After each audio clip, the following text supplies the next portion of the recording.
Marjuma here, Christian War News, Frontline Report. I have to make an announcement to you, all the good people listening to this channel, that I'm a man who has failed. I'm a man who has failed. I led a battle force into hell in order to kill Satan, Yahweh's commanders, and we were not strong enough to take on the devil and to slay him. I wanted to bring back Satan's head so I could mount it on a plaque, like a deer, and show it down at the prepping club, so that bastard cat, I will not use profanity, that catfish could see that the devil was real, Satan is real, but he don't believe that because he's a pagan Satan, so it's the same thing. So I have a heavy heart. I've got deep regrets that I have not delivered in my mission to bring back the head of Satan from hell. But while I was there, I made some good friends. I found comrades in the struggle against Satan in hell, and two fine Irishmen called Anto and Deco. If there was one good thing to come out of this failure, sorry, I'm still coughing from all the fumes in the hell from the sulfur. If there's one thing that comes out of this failure that's good, is finding like-minded folk. I don't like that. Finding like-minded folk, at least like Anto. And yeah, Tony. It was an honor. It was an honor to serve in Yahweh's battalion, fighting for, Barry Duma. Well, thank you, sir. I do appreciate that. I'm going back to Tennessee now, and I wish you a Jew.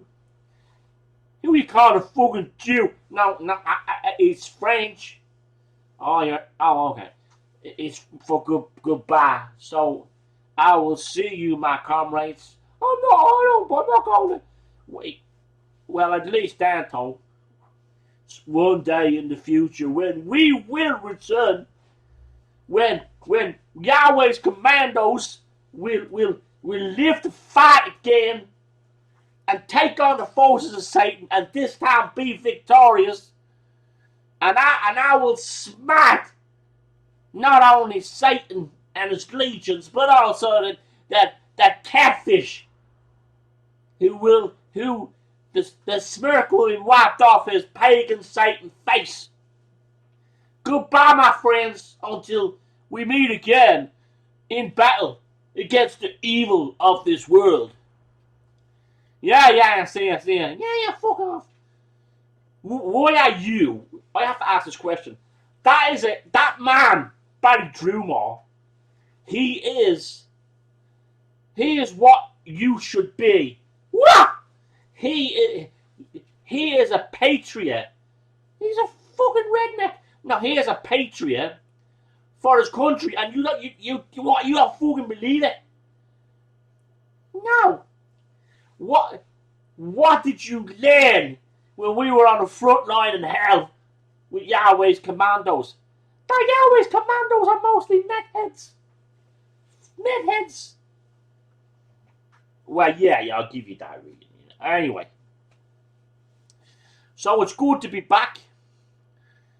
I still can't believe how we got out of hell. Yeah, no, I can't believe that either. We called a taxi. Yeah, a fucking taxi picked us up in hell and drove us back here. Which goes to show you that, like, even in today, when everything is falling apart, that we could still rely on the taxi man to bring us out of hell. I know, it's just unfucking believable. Anyway, what now? no, we're back. We didn't kill the Satan. We didn't even get near him. And we're just hanging out in hell with a bunch of meth heads and that gobshite Truma. What now?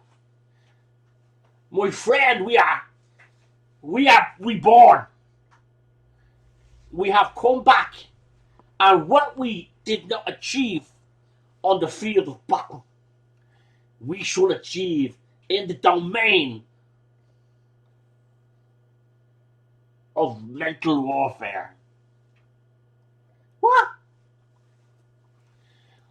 Since I got back, I've been watching this channel. I know, Reptilian Resistance. No, I don't watch that anymore. What? No, I don't watch Reptilian Resistance 2012 anymore. Turns out that the fucker who ran that is a shill. What? And he was exposed. How? There was a fella in the comments said he was a shill. And that's that. But hold on. You've been listening to that channel religiously for 15 years.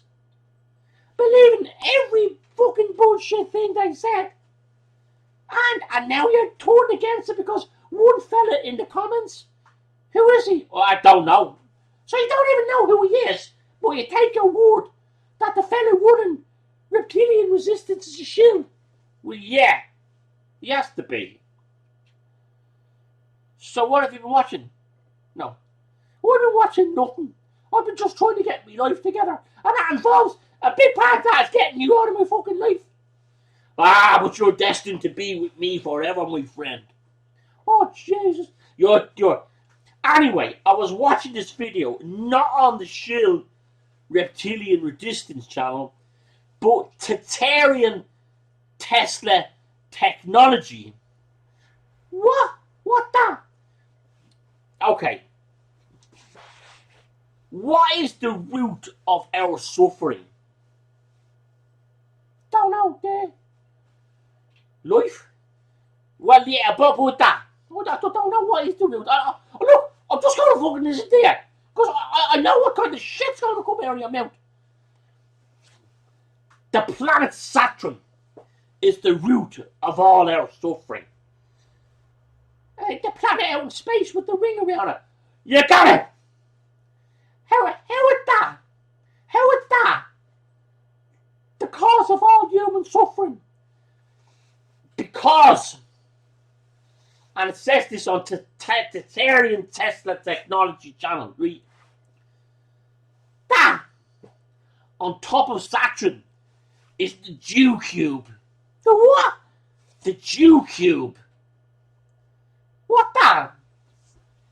The Jew man made a cube on the top of Saturn, right? And this sends a signal to Earth, right?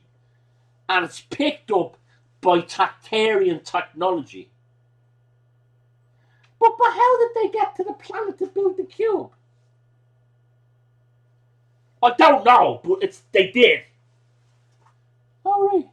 Anyway, this cube on the top of Saturn sends a fucking beam, right? And this fucking beam goes to Earth, and it's picked up by Tatarian technology. What that? You know the way all the old buildings have spires and domes on the top? Yeah. Well, you know a church steeple? Yeah, like St. Peter's on the Fisbury Road. Exactly.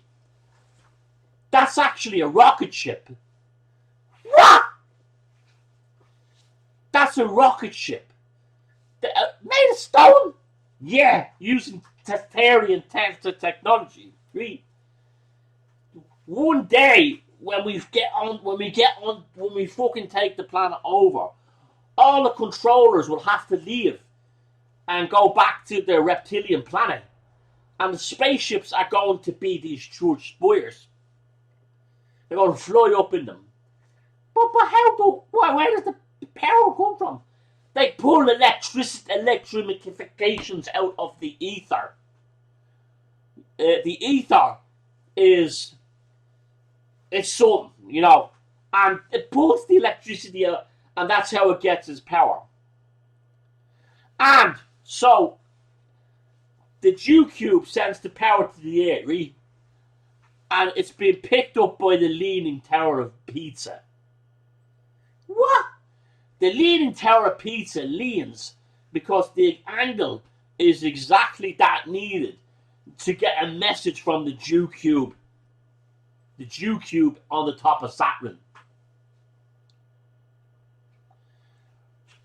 Well, I don't know what to say about this. You're more mentally ill than I thought. Are you capable of actually looking at anything that doesn't involve a bong in your fucking hand? That's my shamanic medicine. Anyway, you have to watch the Terry and Tesla Technology channel. Fucking deadly. Anyway. I'm starting to sound like you. That's because of the bong. Probably. Anyway. We have to break the link between the Leaning Tower of Pisa, right, and the Jew cube on Saturn. So how do we do that? Well, you know why it's called the Leaning Tower of Pisa? Because that's where they invented pizza, really. So what we do to interrupt the signal, and if I don't mind saying so myself, I'm a fucking genius, is we get pineapple rings and put them on the top of the Leaning Tower of Pisa. Because that will interrupt the signal. Because the Italian can live. Did you know this is a fact? Your average Italian can live for a whole year on one pizza. What? That's the truth. The Italian man and woman can live for a whole year on a single pizza. They don't tell us this. And then we go down to Domino's, or we go down to Macari's, right? Or that fucking place in the square run by the fucking, the refugees. And we get the pizza, right? And you know that lovely smell of pineapple on the Hawaiian pizza, right? That kills the Italian. If an Italian takes one bite out of a pineapple pizza, the fucker dies. He's gone. El finito, as they say in the Italian vernacular.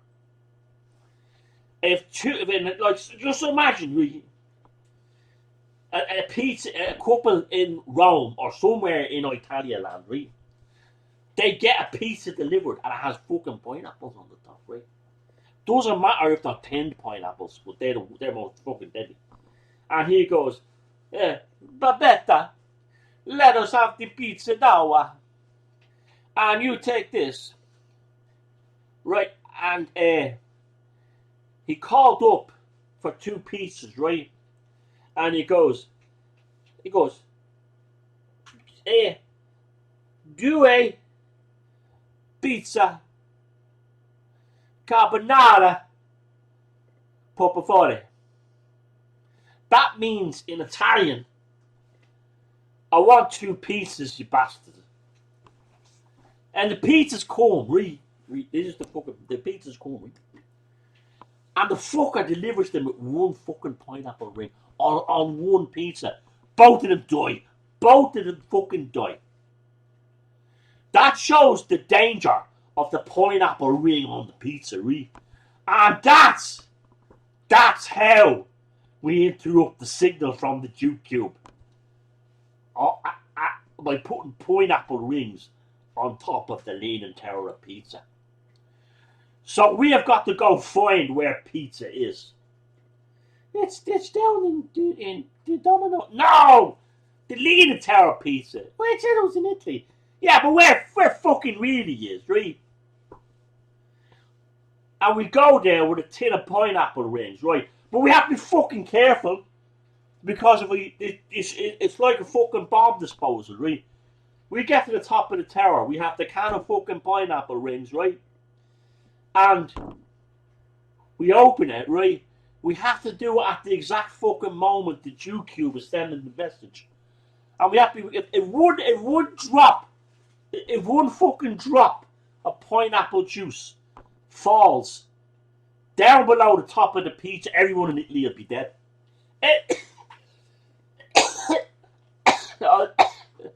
Did you watch me fucking bong out with fucking Dettol? Every fucking one in Italy will be dead. This is the stakes I'm playing for now. Doesn't that make fighting Yahweh's commandos look fucking tiny?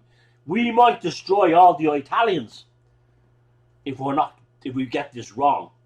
No, you might fucking destroy all the time. I'm not fucking going. Oh, you're a xenophobe. You got a problem against Italians. No.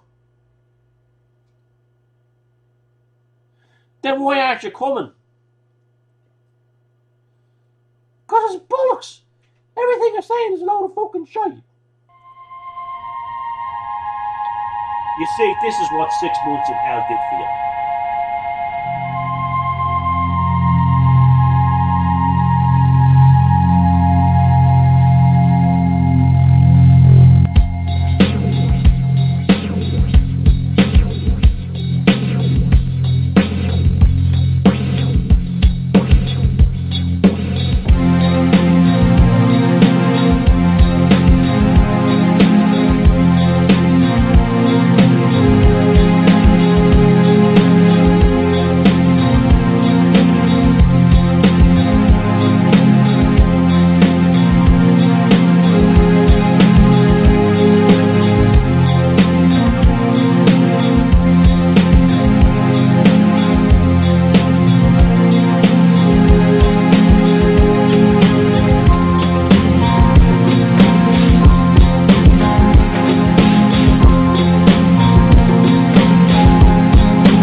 Good evening, good day, good night, good morning, wherever you are, however you are, wherever you are, and welcome to this mid-November VON with me, Thomas Sheridan, here on the Beyond Room 313 channel. It feels really good to be back here doing an audio-only version of the Velocity of Now. You have heard me a little while ago doing a TV version of VON and Hocus Focus VON mashup, and I thought a little extra treat would be in order, and also think of this episode of VON as being a prolonged psychic weather report of sorts. So we'll be talking about, well, various things, but the state of the human condition in respect to the Shadowlands where we find ourselves now. I hope you're all keeping well and life is being good to you in this strange period of human history that's almost impossible to define. So, while I was doing the West Memphis 3 segment on the VON TV bit earlier on, and especially in regards to the satanic panic thing, it really got me thinking about, are we living in the new kind of satanic panic period? Well, we are. I mean, we went through the whole crazy Rona, lockdown, COVID, all that stuff, needlecraft. And we saw that, we were dealing with a situation where people wanted to stick stick the likes of us into concentration camps. I mean, that's as dark as it gets when you think about it. And that's what they were like. That's what they were up to. That's what they wanted. And you had a pestilence panic, which in the past was often a precursor to sectarian panics, because then they would try to find a group or a group of people who were somehow responsible for it.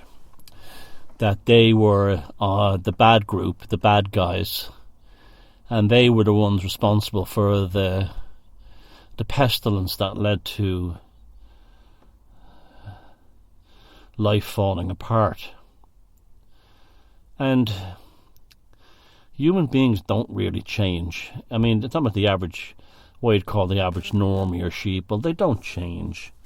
They don't have enough sense of introspection, except when something goes personally poorly for them. Like, for instance, you're now starting to hear a lot of normies.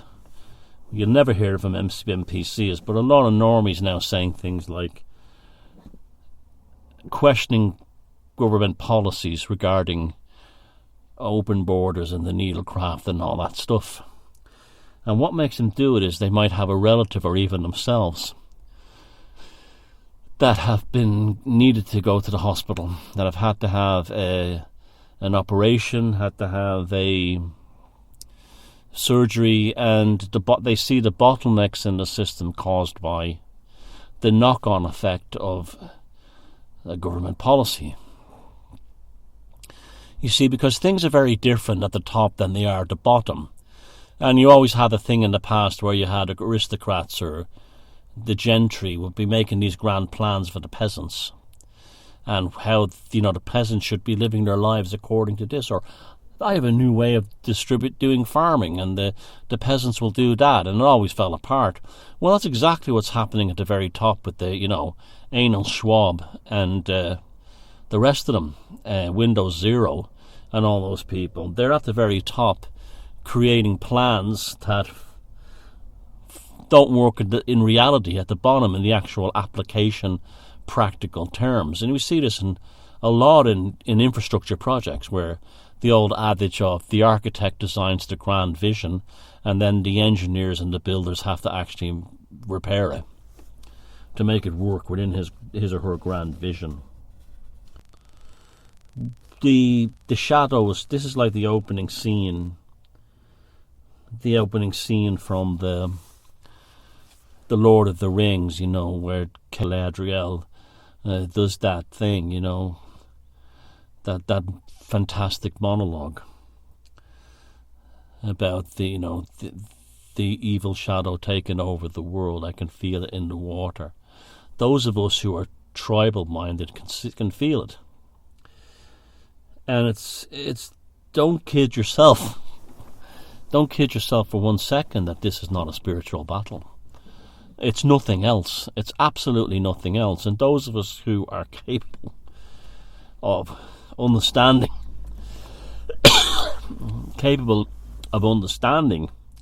that it is a spiritual battle, and at least badly affected by it. You may seem like, I wish I could go back to sleep and being a normie, because I didn't have this knowledge of the secret occultic world in the true meaning of the sense, and now I know all this stuff about how the world really runs, and it all seems so incredibly powerful, and I can't defeat it. I wish I could go back to being the normie watching football and sitcoms and that kind of thing. Well, yes, you'll never defeat it, I'll never defeat it, but these things are hardwired to destroy themselves because they're not based in reality.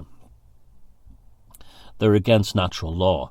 Everything against natural law, no matter how much money, military, technology or power it has accumulated, will always destroy itself.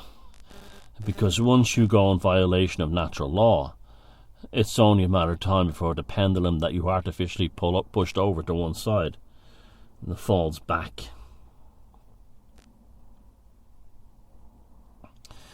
I was thinking of events that happened during the whole Rona thing, and one of them was when they reopened the pubs and you didn't need the papers, please. I was having a pint in this village near where I live, and this guy I've known for years who never really spoke to me, kind of, I never knew he was a harmless character, but I used to see him around, and he was a few years younger than me, and it was the weirdest experience. It was right around the period that all those videos were appearing on the internet of people spinning around and looking up.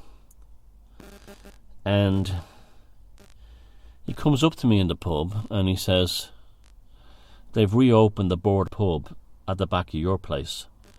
And I said, oh really, that's nice. It's a nice country, an old-fashioned country pub. It's good to see it back in business again rather than pubs closing down. And he said, it's dead handy for you because you can just walk to it on the old bog road behind your place. And I was like, no, I don't go there at night. And he goes, no, it's great, it's handy. Because he didn't live far from me. He said, I walk back home at the end of the night. I don't have to worry about paying a taxi, the roads or anything, and there's no traffic or nothing. It's perfectly safe. It's just dark, so I carry a flashlight. And I said, no, even in the daytime I don't like that road. It gives me the creeps. It's spooky. It's quite remote. There's no one lives along it. It's about 3/4 of a mile long from the pub. Maybe longer, like maybe a mile and a bit from the pub to the road that we both lived on. And there's no houses along it. There's no street lights. There's just a ramshackle farmer's wood. That's all road. It's just like a where over the years to get bog get turf from the bog, farmers throw down stones and gravel, and eventually a road, what you would call a road, which actually isn't, path, a dirt track Americans call it, is there, but it's just full of potholes, and it's only good for a tractor. You wreck a car driving over it. And I said, I just don't like the atmosphere on it.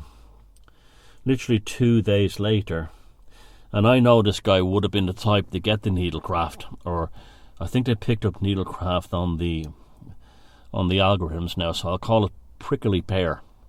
So I know he would have got the prickly pear to the boy I say boy, and it's just the way he was. And he's a fit, healthy guy. I used to see him cycling into work every day, and he was found dead on the bog road one Sunday morning after he'd been out having a night at the Border Collie. He was walking home on his own on the road, and it was just horrible. It was just a horrible thing. But what was weird about that was that he barely knew me to talk to, though we see always around. He was just a strange, sort of like distant guy, shy or something. I don't know. And he literally came to me and told me the manner of his doom a couple of days before it happened. He told me about the Statbog Road, walking along it late at night, and now how I said, no, I don't even like that road during the day. It just gives me the creeps.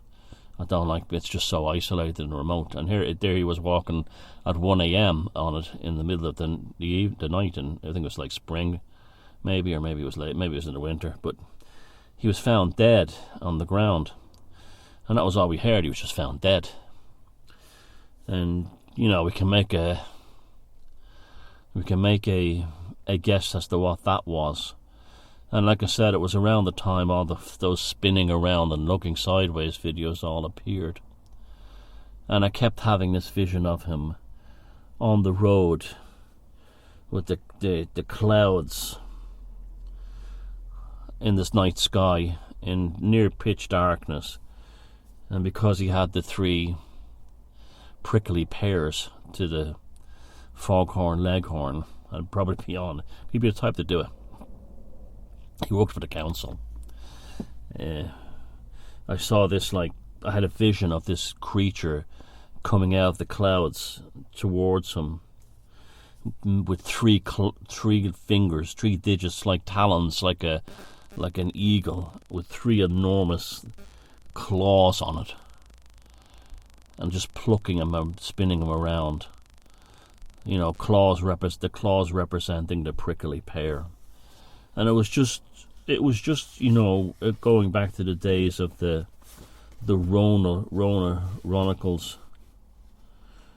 I just thought about this thing, this force, this alien force, the spiritual force, this thing that has taken over the earth since a portal was opened on 9/11 and is now basically running the world into chaos through the profane curse of the globalists. An incomprehensible form, an unknown mass of nothing, incapable of being visualized by the human cognition. It can stretch across the distance of space and time, but yet can also fit in a space between two atoms, existing in the trough of a digital signal, a square sine wave, between 0 and 1, and mediocrity summons its power to rise among us from the inertia of NPC and normie cognitions. We have nothing but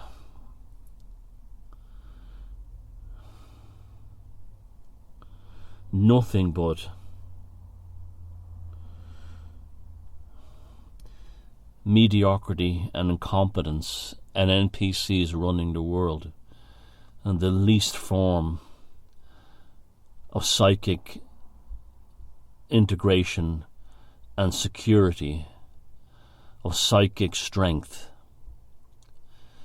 that's unable to defend itself from this incomprehensible form, that unknown mass, incapable of being visualized by human cognition because they don't have a spiritual capacity to sense it. And that's what made us what we were during the time of the 2020 to 2022 event. That fleeting flickering of awareness telling us something's not right. And I kept thinking about this guy that was struck down on that bog road, lying there in the winter waiting for someone to accidentally find him the next day. He could have been there for days.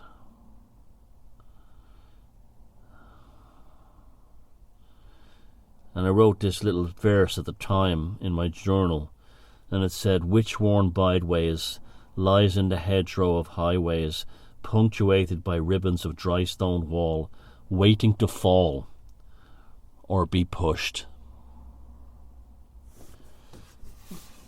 Being pushed by the same force that gained stewardship over their bodies by incorporation of the prickly pear at the level of the foghorn leghorn.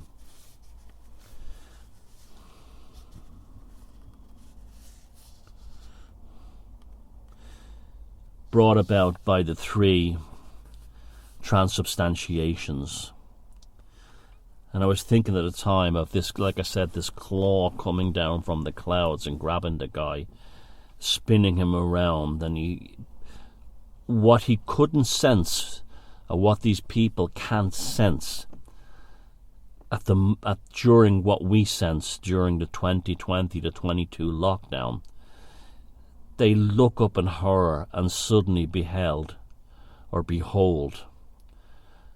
the form of what it is that's behind the monstrosities, the shadow that's cast upon this earth. I even made a rudimentary sigil, or a seal, based on this entity, and I called it the Seal of the Three Claws. And how these people who've taken the transubstantiation of the sacred prickly pear have basically accepted the Seal of the Three Claws. How the claw assembles the infant Mother Hydra's baby within the host. The claw assembles the infant Hydra within. The host, the claw of one it has begun. The claw of two, wire and glue. The claw of three, Mother Hydra's babies inside of thee. And now I see today a story of this bizarre octopus-like creature that looks exactly like Mother Hydra's babies being pulled out of the sea. Is this the thing that has manifested from it? Has someone who died at sea, who was transubstantiated to the boy, I say boy, did this Mother Hydra's babies exit their decomposing body? Did it go through the sewage system and enter into the oceans and now is manifested as the full visual form of this bizarre looking octopus? How the hell does that tie in too with my idea for the egg ritual? And we all dropped an egg into the ocean, into the fast flowing river with our intention on it, and then the egg flowing out to the sea, sinking to the depths of the ocean to be among the octopuses. And now this happens, like there's a battle going on, like I sensed there was some kind of, cosmic war going on. And there has been a cosmic war ever since reality fractured. September 11, 2001, live TV, the shock of an entire planet was noticed by something we had previously eluded, and this thing hungered. Where it was on the other side of the galaxy or trapped between the space between two atoms, it still existed. The gate opened, a blink that crossed eternity. This world was announced to other worlds. And now I'm seeing the strangest things lately. For some reason I've developed an interest in Instagram videos. Like I was on Instagram, and there's an Instagram site, video service called something like In Love with Machines, and it has all kinds of interesting machines doing things. It's fascinating, like machines that cut trees and process wood or do moldings, all kinds of things.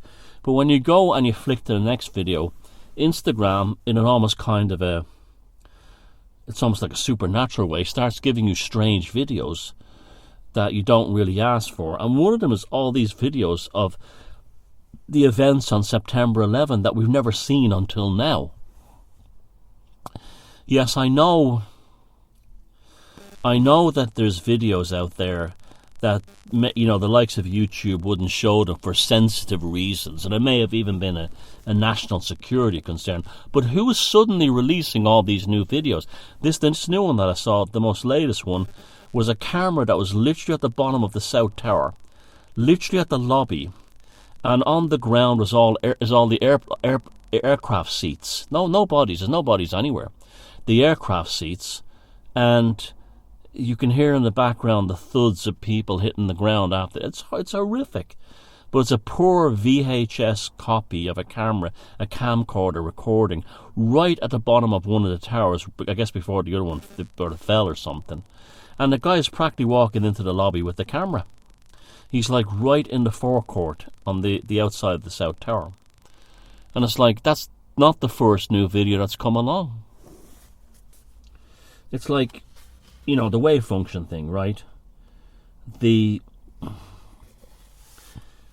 force that came through that gate, it's not something that hunts or specifically labours hard to get its prey.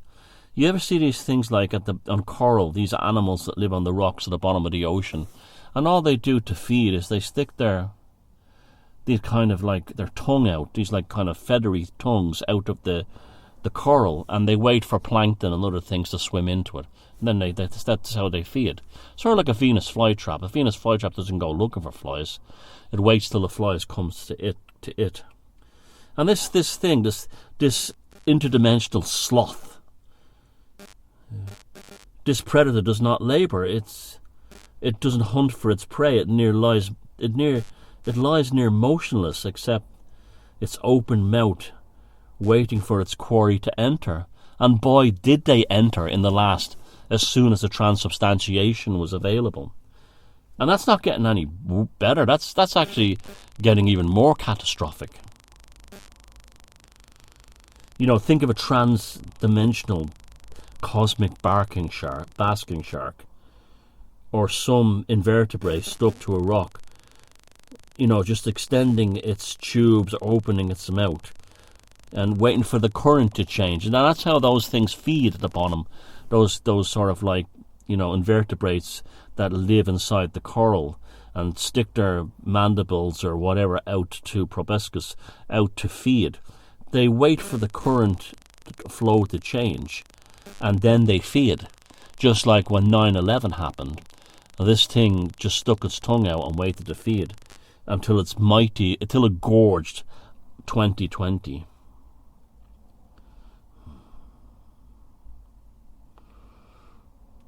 And then the prey, in this case, were too lazy, even though it was available. I know I keep talking about this stuff, but I'll never stop. Online, were too lazy to check online to see just what they were dealing with. Sloth and apathy. Just like the plankton who doesn't have the intelligence to swim out of the way of the proboscis from the rock-bound invertebrate or the open mouth of the basking shark.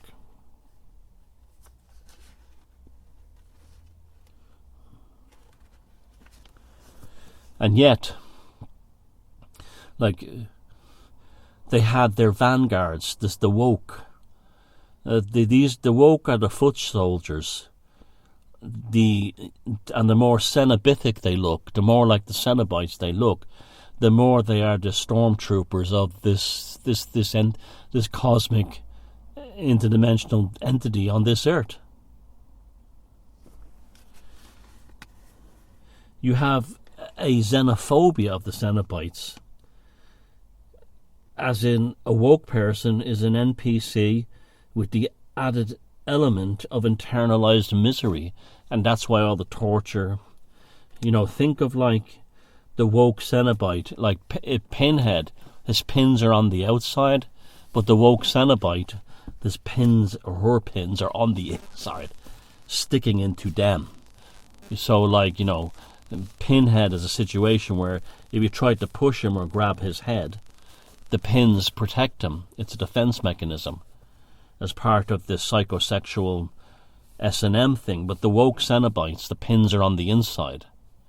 That the more you question them and examine their so-called ideas and logic, the more the pins tear into their insides and drive them hysterical. They're in the service of this interdimensional tetragrammaton that has been feeding on us, gorging on us, feeding on us piecemeal since 2001 and gorging on us from 2020 until recently. But what's happened is the thing has exited this planet, and what's left behind are its soldiers. Think of when a colonial army like India wasn't controlled by British soldiers. What they did was they went in there and they took control of the Rajas, and then the Rajas policed on behalf of the British Empire, and that's what the woke Cenobites are doing. This universe of natural law, according to Marcus Manlius, who was a Roman poet who wrote the poem Astronomica, around AD 30 to AD 40. His tome on astronomy and astrology made him a kind of a philosopher-poet. And he spoke about the universe created by 4 elements: earth, water, air, and fire. This was governed by the divine spirit. Astronomica, he considered that the Milky Way as the central abode of dead heroes. The nature of the universe is divine, and that's proven by natural law. So the Milky Way across the sky, within his poetry and also within his own personal natural philosophy, was the abode of dead heroes, like a river of sacrifice in the service of honor. Now that's very interesting, because that ties in with Cosmism, the religion of the Soviet Union that believed that supernatural events didn't happen on this planet, but things such as ghosts and spirits and all this other stuff existed out in outer space. And Cosmism believed that by building rockets and spaceships and putting astronauts into space, along with sending up satellites, deep space probes, orbital and lunar landers and so on, planetary probes, as well as radio telescopes peering into the farthest reaches of the universe, that this was a kind of prayer. It was a kind of prayer coupled with a kind of seance, that technology would be the way to reach the dead ancestors. And this was sold in the Soviet Union as such that the cosmos said that the more time we spend on peering into deep space, we're communicating with the ancient ancestors. Now this ties in with a lot of stuff, okay? So you had, at the end of the pagan Roman Empire, the Dismanibus cult. This was like literally feeding the dead. It was basically a death cult / life cult. And the belief that the Shatanic spirits, those of the ancestors, they didn't reside in outer space among the stars. That's where the gods were. They resided in the earth, underground, in the underworld. Very similar to the concept, the Celtic or Gaelic idea of the underworld. And by containing the ashes of their dead ancestors in these boxes, I recently did a video on Beyond Room 313 of similar boxes that were on display in the Liverpool Museum, real ones. And it was amazing to get up close to these things and touch them. Fantastic, actually. If the Return of the Gods exhibition at the museum in Liverpool, you could actually touch statues from like the BC period as well as this Manibus shrines. And which is, I've never been to a museum where I was able to touch the statues of Minerva or statues of Diana. It was fantastic. And there was no guard around to stop me, and it was very tastefully done in a beautiful, almost shrine-like environment. But I was especially excited by this Manibus burial shrines, because they would be held in catacombs. Like there's catacombs all over the Roman world and the Phoenician world. No, it's not the Phoenician world, the Etruscan world, which the Romans probably got of them, where bodies weren't put in these catacombs. What was put in these catacombs was these often marble shrines with that dead ancestors' ashes inside them, like a house for the dead. And this is common not only in the Roman world, but it's common in the Islamic world, particularly among the Berbers, where families would go to be among the ancestors and have a meal. They'd bring food with them, and they would consume the food, and they would also have food to feed the dead ancestors. So they would nourish the spirits in the afterlife with a ritual of basically a death feast. And you see this in Mexico in the Day of the Dead. You see it there, where families go to the graveyard, and they have this is derived from ancient Aztec and Maya, and probably far back as Toltec. It's very, very pre-Catholic, and they go to the cemeteries and they have a little party around the grave of the dead ancestors. And it's seen that they're feeding them. They're actually feeding them. And as I said, in the Islamic world, among the Berbers, this happens too. They will go into caves where the bodies of ancestors are held in sarcophagi. And it's usually women that do it. And this is within the Berber Islamic tradition, which comes from a pagan thing again. And they will do the same thing, a feast for the dead. And the idea of that is that and it's very common all over the world, very common in pre-Christian cultures, and in many places, like I said, Mexico, the Berbers, and some other places, it's managed to survive into the Abrahamic age. And that's what, get ready to explode your... This is what Marina Abramovich's spirit cooking is about. Now, you had all this mass hysteria about spirit cooking. And it's like all this nonsense about, like, you know, it's about killing babies and drinking, you know, the usual Fruiter stuff. And that was all started by Alex Jones during one of his histrionic episodes, his histrionic Christian episodes.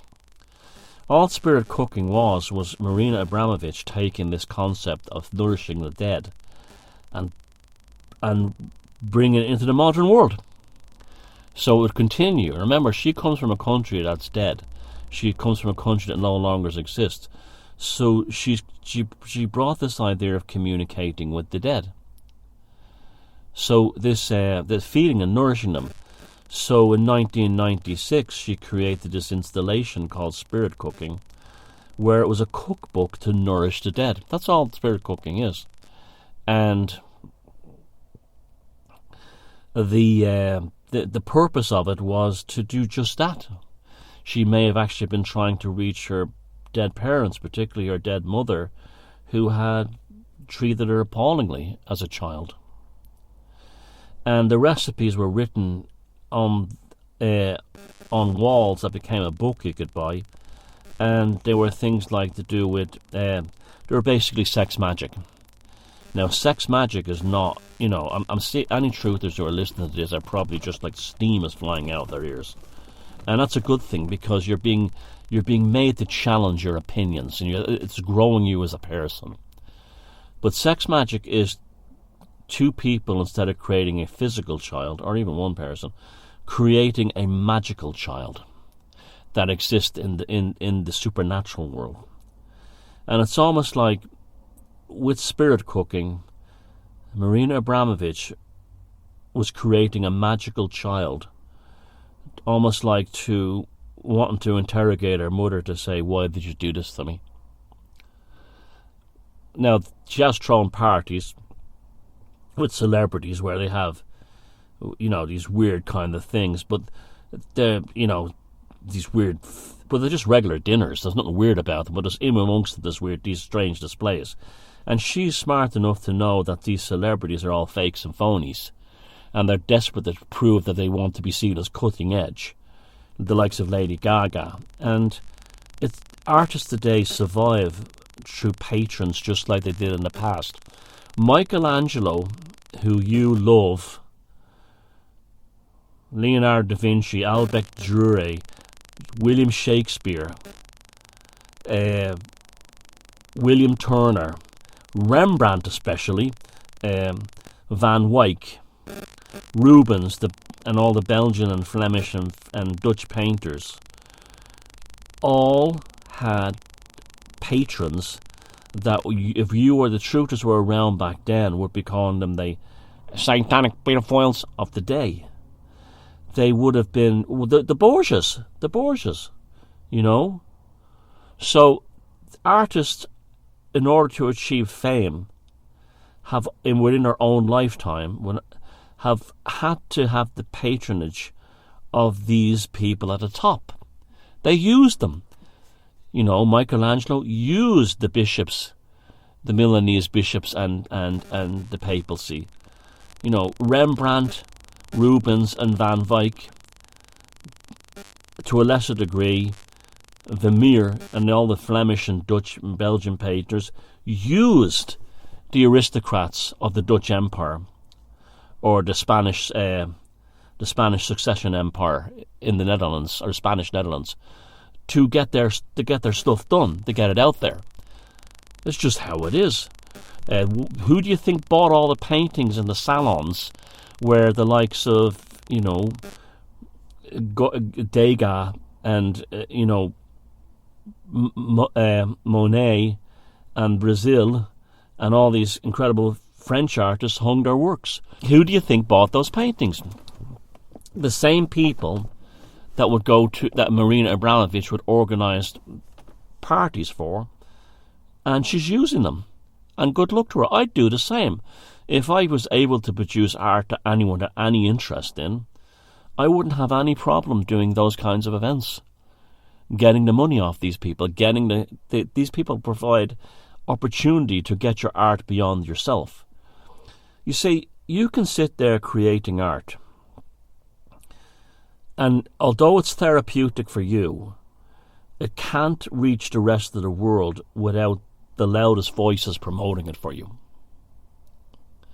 And that's gone right back to Neolithic and Paleolithic artwork.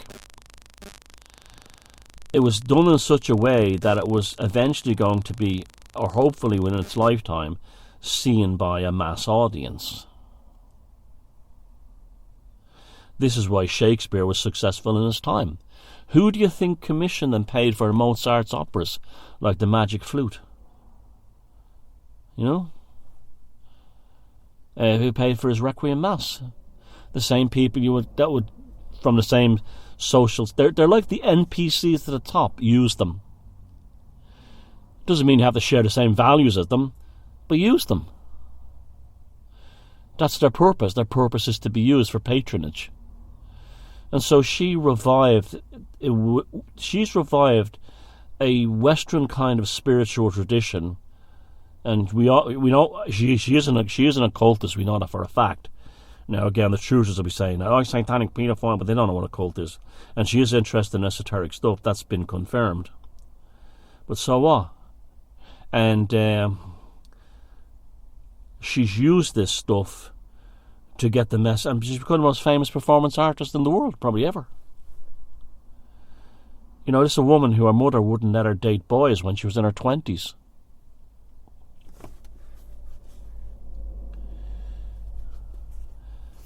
Sometimes this natural law, this monster world, needs correction.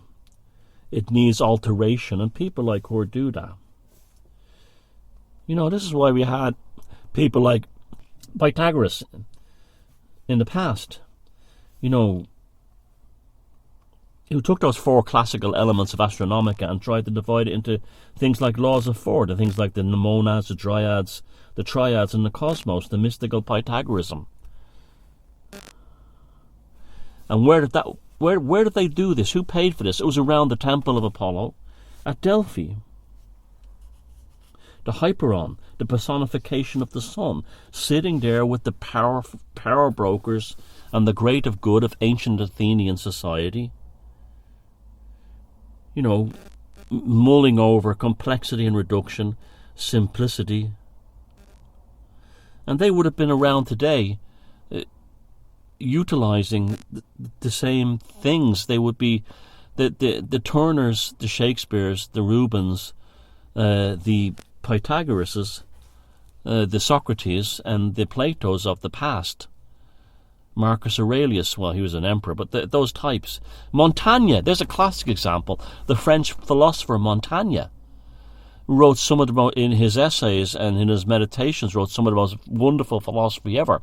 Who, you know, he was patroned by the wealthy of France.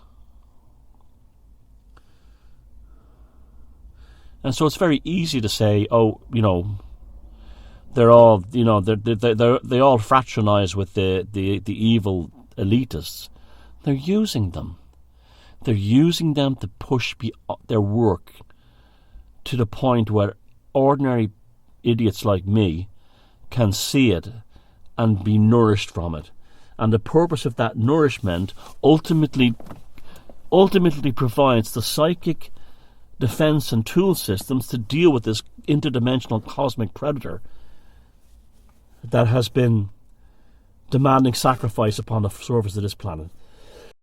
This force from beyond the abyss, it generates primal, existential terrors in power structures and pathological individuals. All the psychopaths and all the high-functioning and well-off normies are terrified that they're going to die soon and not be able to take their money with them. These individuals, in their own bizarre way, seek to appease the force from beyond the abyss. This is instinctual, by the way, but some of them do know it. With poorly designed sacrifices, climate change, infant castration, genocides and tyranny. Think of the gates of the gods, the blood rituals of the Aztecs above the pyramid of the sun. That is the elites trying to appease these cosmic forces that are pinged upon the world to protect themselves from it by sacrificing us. And then you have artists, philosophers, poets, and performance artists who find a way to take the establishment's gaze off us and to use their own creative thing to take the energy of the establishment and appease them with that. You know, we're dealing with a force that's as deep as the ocean, wider than a galaxy, and like I said, can fit into the space between two atoms. It is incomprehensible to any human beholding it, and it's only known by the shadow it casts upon the world. The pale of oblivion, the abyss, and these so-called globalist leaders from Amos Schwab down are the fruits of oblivion.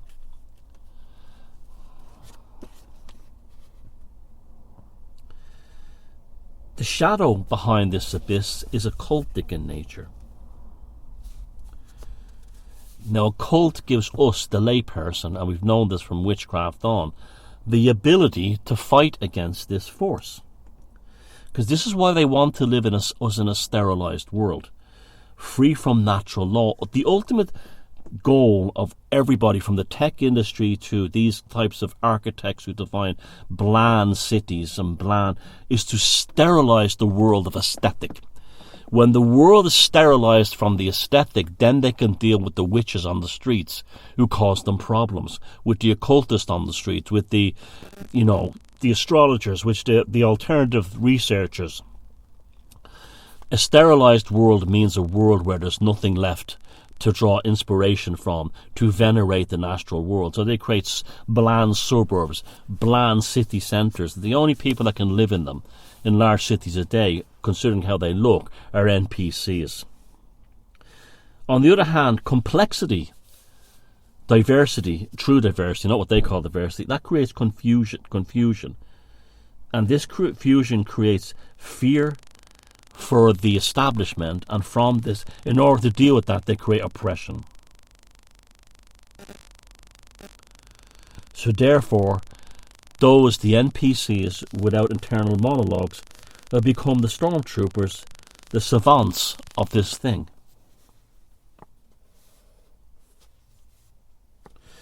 And while no human on this earth can fight the shadow behind the abyss, the objective for people like me and Hope and maybe yourself is to stay out of its jaws, out of its claws.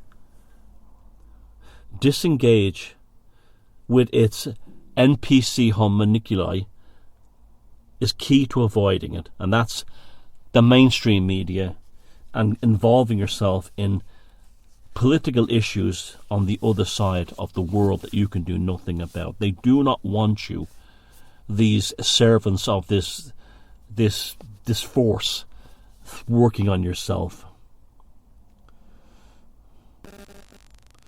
And it has been gorging on us since 9/11. And, since 2020, it's been feeding since 9/11 and gorging since 2020. Well, it's left its aftermath now. And the woke movement is the vomit of this bloated force that has gorged on mediocrity. It became bulimic. Woke and mediocrity are the same thing. The void hungered, the void gorged, the void puked its rainbow flag into our world. The same shadow behind this abyss consumes its golems. The castrati, the flagellants, the activist, fetus predators, meat golems. And this hysteria of the golem in the face of all this, being offended. I'm offended. This is why its multicoloured insignia gets more colours to it. It needs more colours to compensate for their dull inner world, where the pins on the inside are constantly torturing them. Rainbow flags at the vomit of the abyss.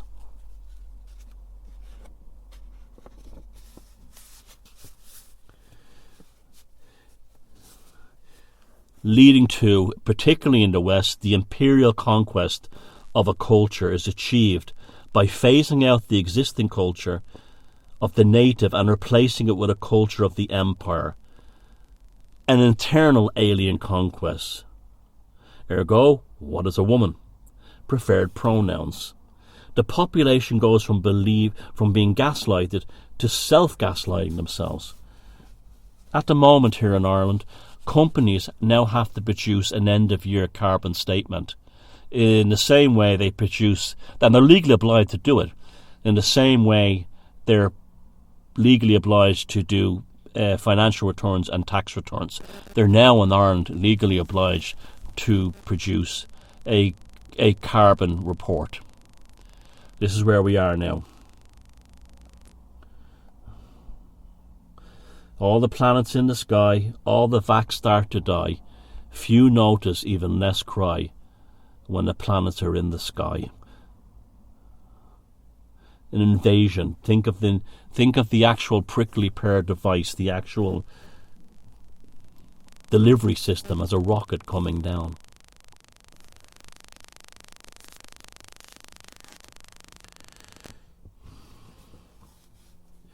What's the answer to this? Well, like I said, turn off from the actual mainstream. You know, it always appears on your screen, on your scrolling social media. But I know people who call themselves awake and they're still glued 24/7 to BBC World News and getting all upset by it. They're trapped in a holding pattern of the abyss and its creations, its hunger. The answer is to dive deeper, to seek greater treasures inside yourself.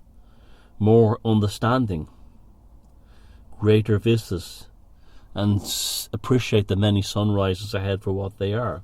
Understand your dreams. Do not leave yourself in that same holding pattern. I really believe now at this point, and I do agree with Christian Morris, that the woke wave function, that part of the wave function, the woke part, has collapsed, or is collapsing massively. There's very little interest in the latest stuff they push upon us. The prickly pear slaughtered its quantum entanglement to the woke. The foghorn leghorn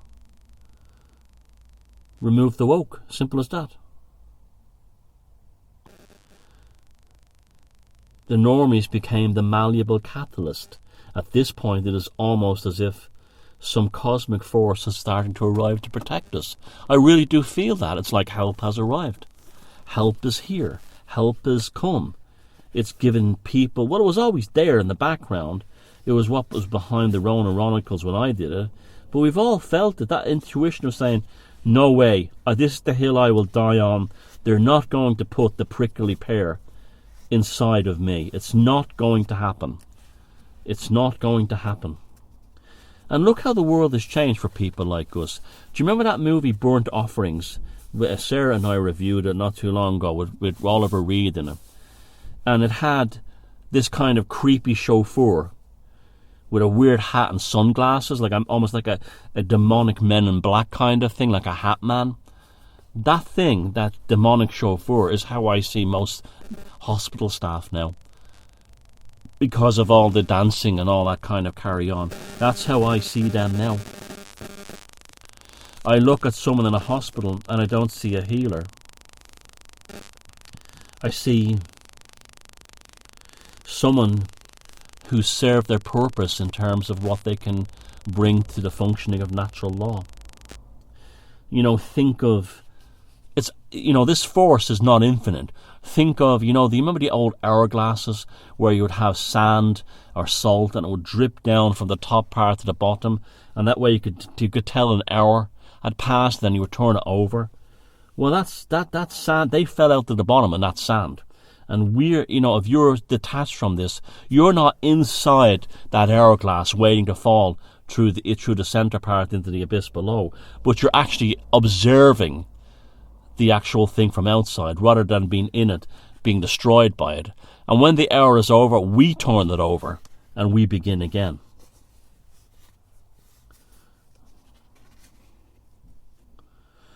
The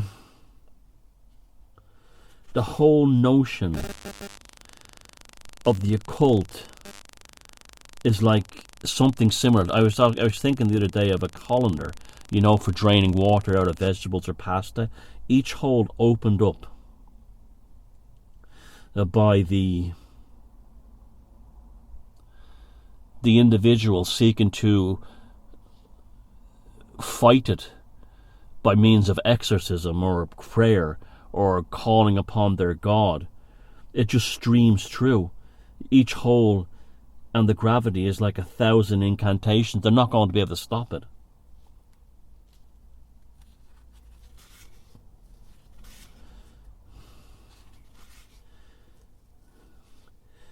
Premonition and auguries is the rule book, the guidebook we work on. Remember, Carl Jung in 1913 had a premonition of an ocean of blood swishing around Europe, but it didn't affect Switzerland because it was protected by the Alps like a dam. And those kinds of premonitions, we're all having them now. We're all having those premonitions now. Those of us who have the eyes to see it. You think of like the great mythological epics, particularly like, say, Beowulf, the Anglo-Saxon epic, and how similar they are to things like the Bhagavad Gita, like Grendel and the in Beowulf and the despondency of Arjuna in the Gita are very similar.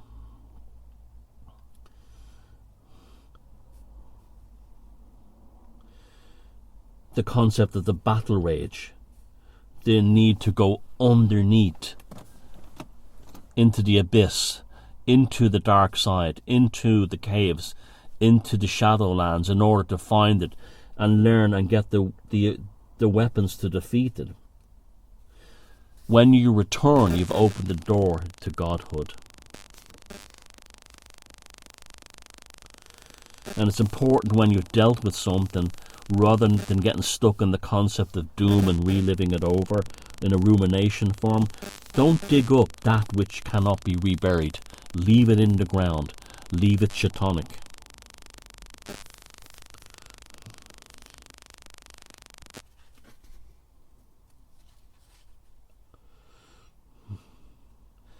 And, transhumanism is doomed for the same reason. It's against nature. And you look at, I remember one time I picked up a horseshoe crab. You ever seen a horseshoe crab? And I picked one up in a canal in Long Island, and picked it up, and it looked like a machine. It was almost mechanical in nature. The bottom was also, its body was like a preformed plastic. The shape of its shell looked like a superstructure, looked like it had been made in a factory, in a mould. And then underneath its legs and all its unders moving in an almost mechanical mechanical method. It was very much, you could see intelligent design there. That the great architect of the universe, the thing that's behind what Rupert Sheldrake's concepts of morphic resonance, what transhumanists are and what people who line up to get the chip put in their head for Elon Musk's neural implant are men who have evicted themselves from nature, and they become victims of materialism, and the only result of that is cynicism and brutality, replacing wisdom and tranquility. They can't look at a horseshoe crab and say, how the hell did nature make that? Why did nature make that? How come this thing looks like a machine? Because they can't understand that there's a great architect, a great cosmic architect behind all this.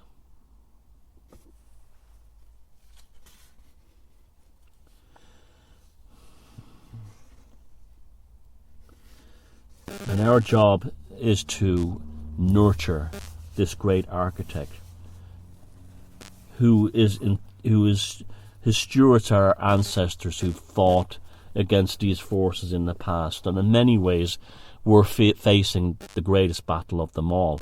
We're facing the battle for reality. And the thing is, all in all, considering everything, we're not doing too badly. This is Thomas Sheridan. This is the Velocity of Now. And remember, all the tools inside you are there to fight this cosmic force which gorged on the earth between 2020 and 2022 and has left its foot soldiers scrambling to try and hold it all together because they'll fail. It's all inside you. All you have to do is have an open mind, be creative, and feck 'em if they can't take a joke.